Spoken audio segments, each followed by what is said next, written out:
Si vous aviez demandé à un Israélite au mont Sinaï s'il connaissait Dieu, il aurait certainement répondu « Non, mais je connais quelqu'un qui le connaît ». Moïse était le seul à rencontrer Dieu. Le reste du peuple restait tapi au pied de la montagne. Moïse, le médiateur, servait donc de pont entre Dieu et son peuple. Au Sinaï, Dieu a fait don de 3 choses pour rendre possible la relation avec tout Israël.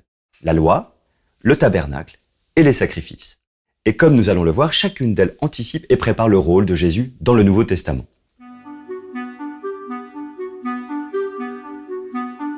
Premièrement, il y a la loi.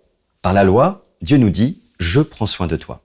Mais remarquez bien la chronologie des faits. C'est très important. Dieu a d'abord libéré Israël de l'Égypte, puis seulement il lui a donné la loi. La loi n'a jamais été un moyen de salut, mais la source de bénédiction dans le cadre de l'Alliance. Vous pensez peut-être que le christianisme consiste à essayer de faire assez ou être assez bon pour que Dieu nous aime. Ce n'est pas comme ça que cela fonctionne. Et ça n'a jamais été le cas. Si nous croyons simplement en Jésus, nous sommes adoptés dans la famille de Dieu.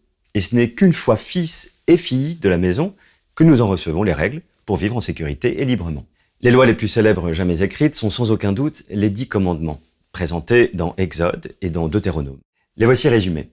Tu n'auras pas d'autre Dieu que moi. Ne fais aucune image taillée. Ne prends pas le nom du Seigneur en vain. Souviens-toi du jour du sabbat. Honore ton père et ta mère. Tu ne tueras pas. Tu ne commettras pas l'adultère. Tu ne voleras pas. Tu ne porteras pas de faux témoignages. Et tu ne convoiteras pas. Ces commandements donnent à d'anciens esclaves une orientation formidable pour faire ensemble l'expérience de leur liberté. Imaginez ce que ce serait si nous tous, nous respections tous ces commandements. Pas de verrou, ni de clé, pas de prison, ni de drames familiaux ou de tribunaux. Les 10 commandements sont un code moral de base pour le bien de toute l'humanité. Et une façon qu'a Dieu de nous dire « Je prends soin de toi ».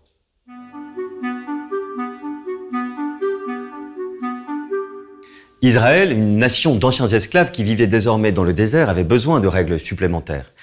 Le Lévitique, les Nombres et le Deutéronome contiennent bien d'autres lois qui peuvent nous paraître plutôt étranges. Alors comment devrions-nous interpréter ces lois de l'Ancien Testament aujourd'hui ? Je pense qu'il est utile de faire le tri et de les organiser en 3 catégories fondamentales. D'abord, les lois civiles. Certaines lois étaient censées aider Israël à fonctionner en tant que nouvelle nation. Mais le peuple de Dieu aujourd'hui ne correspond plus à un État politique. Ces lois civiles ne peuvent donc plus nous servir de lois nationales. Pourtant, elles contiennent encore une sagesse que l'on peut appliquer à notre vie. Par exemple, dans le Deutéronome, il fallait que les toits des maisons soient entourés par un muret. Ces toits plats agrandissaient la surface habitable et le muret empêchait les enfants de tomber du toit. En d'autres termes, il s'agissait de principes de base pour la santé et la sécurité que nous continuons d'appliquer de nos jours. Ensuite, les lois cérémonielles. On y trouvait des lois et rituels concernant la nourriture, des lois de purification en cas de maladie de peau ou de contact avec des fluides corporels. La clé d'interprétation, c'est que dans l'Ancien Testament, la sainteté s'exprimait de façon physique. Les rituels de purification symbolisaient donc l'importance d'une vie saine. Nous nous situons dans un chapitre différent de l'histoire biblique. Ce qui était à l'extérieur est maintenant devenu une réalité intérieure. Nous n'avons pas besoin de nous astreindre à des rituels de purification parce que Jésus nous a purifiés à l'intérieur de nous-mêmes. En lisant ces lois, nous devrions soupirer de soulagement. Jésus a tout réglé pour nous. Et pour terminer, les lois morales. Cette catégorie est résumée dans les 10 commandements. Ils transcendent les considérations culturelles et ethniques et offrent un guide universel pour vivre selon la volonté de Dieu. En fait, Jésus n'est pas venu abolir ces lois, mais nous aider à les respecter. Voici ce qu'il a déclaré dans un de ses sermons.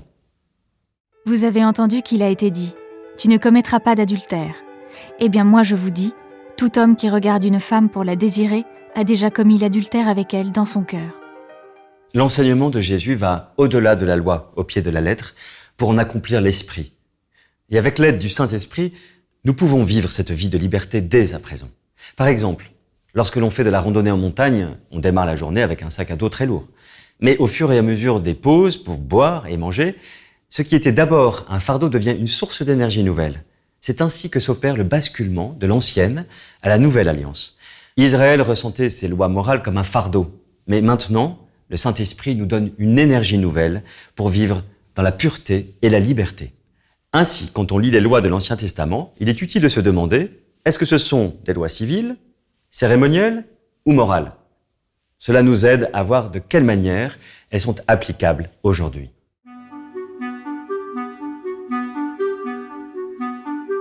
Le second cadeau que Dieu a fait au mont Sinaï fut des instructions pour monter une tente spéciale. Et c'était une manière pour Dieu de dire « Je suis avec vous ». À cette époque de l'histoire d'Israël, tout le monde vivait sous des tentes. C'était un peuple nomade. Dieu a donc bel et bien dit à Moïse « Monte-moi une tente, je vais camper avec vous ». Le mot tabernacle signifiait le lieu de résidence. C'est là où Dieu habite, en plein milieu du camp. En vous levant le matin, vous pouviez jeter un coup d'œil hors de votre tente, voir cette tente et vous dire « Mais c'est vrai, Dieu est avec nous ». On peut s'attendre à ce que la tente de Dieu fût un peu particulière. Il y avait une clôture tout autour pour garder ce site sacré. À l'intérieur de la clôture, il y avait une cour et dans celle-ci, un autel pour les sacrifices. Puis, la tente elle-même, comme beaucoup de modèles actuels, avait 2 sections, une ouverte à l'extérieur et une fermée à l'intérieur.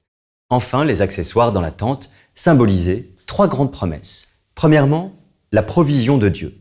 Il y avait une table avec 12 pains, rappelant que Dieu pourvoira toujours aux besoins de son peuple. Deuxièmement, la protection de Dieu. Un chandelier en or, nommé Ménorah, était continuellement allumé et symbolisait le regard vigilant de Dieu protégeant son peuple. Troisièmement, la présence de Dieu.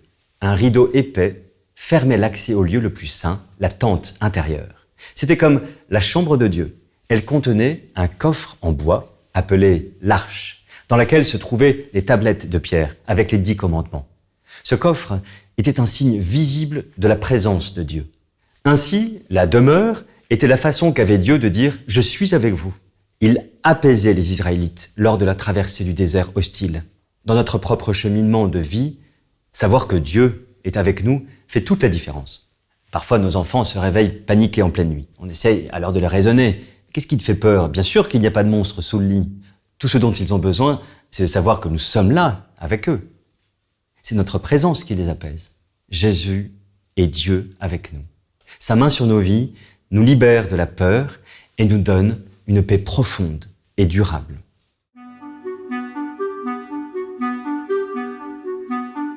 Le troisième cadeau pourrait sembler étrange. La plupart d'entre nous vivons dans des sociétés où on ne pratique plus de sacrifices d'animaux. Mais pour Israël, loin d'être quelque chose de négatif, les sacrifices les réconfortaient car ils étaient signes que Dieu pardonne. Le livre du Lévitique nous décrit tout un système de sacrifices.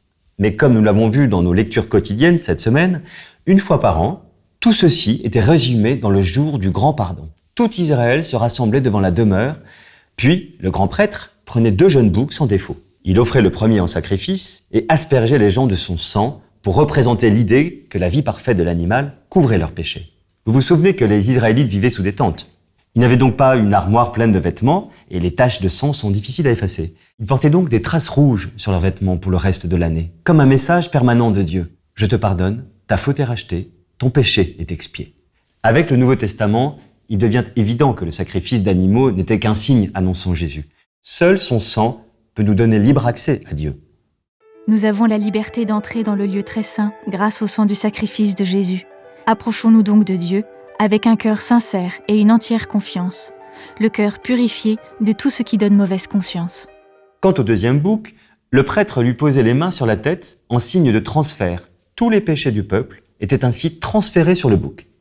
Puis le prêtre l'amenait à la limite du camp et le chassait dans le désert. Le peuple le voyait disparaître à l'horizon et pouvait dire « c'en est fini de mon péché ». Il a été enlevé. De là vient l'idée du bouc émissaire.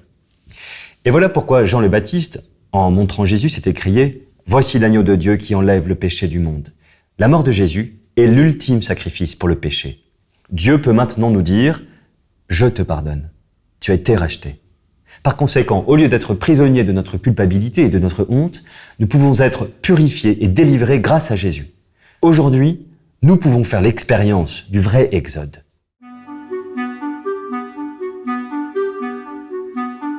Ayant reçu ces 3 cadeaux de Dieu, la loi, le tabernacle et les sacrifices, Israël a levé le camp et s'est mis en route pour la terre promise. Après une longue période sous les tentes, ils allaient enfin rentrer chez eux. Le trajet du mont Sinaï jusqu'à la terre promise aurait dû prendre 11 jours. Il a finalement duré plus de 40 ans. Que s'est-il donc passé? Israël est arrivé au bord du pays et y a envoyé des espions pour l'inspecter. Ils sont revenus avec des points de vue divergents. D'un côté, ils ont ramené des grappes de raisin si énormes qu'il fallait 2 hommes pour les transporter. Ces grosses grappes montraient l'abondance de la terre promise. Mais de l'autre, ils ont aussi raconté avoir vu des géants dans le pays. Cela symbolise un peu la vie. Dieu promet de grandes choses, mais nous devons aussi affronter des défis énormes. 2 des espions, Josué et Caleb, étaient très confiants. Et ils ont dit « Le Seigneur est avec nous, nous pouvons le faire ». Mais les autres espions ont fait paniquer tout le camp. Alors Israël a brusquement fait marche arrière et est reparti dans le désert, où il a erré pendant 40 ans. Cet épisode illustre le conflit qui existe entre la peur et la confiance. La peur exclut Dieu de la situation et nous convainc que ces défis nous dépassent et que nous n'y arriverons pas. Nous faisons alors marche arrière. Mais la confiance voit Dieu dans la situation et conclut « Si Dieu est pour nous, qui sera contre nous ?» Le grand je suis est plus grand que tous les défis réunis. Je me demande quels sont les géants que vous affrontez à l'instant. C'est normal d'avoir peur, mais ne cédons pas à la peur parce que nous exclurions Dieu de la situation. Si Dieu est pour nous, allons-y avec confiance. C'est la liberté de l'Exode.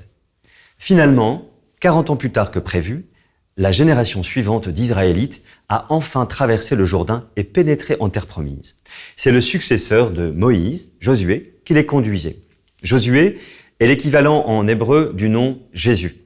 Jésus est donc notre Josué, notre libérateur. Il est venu nous libérer et nous conduire jusqu'à la maison, en terre promise. Prenons un peu de recul par rapport à l'histoire de l'Exode et considérons à nouveau une vue d'ensemble. L'agneau de la Pâque, la séparation des eaux, la loi, le tabernacle, tous ces sacrifices, ils dirigent nos regards vers l'Exode ultime. À travers Jésus, nous pouvons faire l'expérience de la vraie libération. Si l'esclavage d'Israël était une réalité physique concrète, nous pouvons nous-mêmes nous sentir tout autant opprimés intérieurement, esclaves de la peur et de l'anxiété, de la culpabilité, de la honte, de la colère et de l'amertume, des mauvaises habitudes et des addictions. Voilà pourquoi Jésus est venu. Voilà pourquoi il est mort, pour que nous puissions faire l'expérience de l'Exode et revenir à Dieu.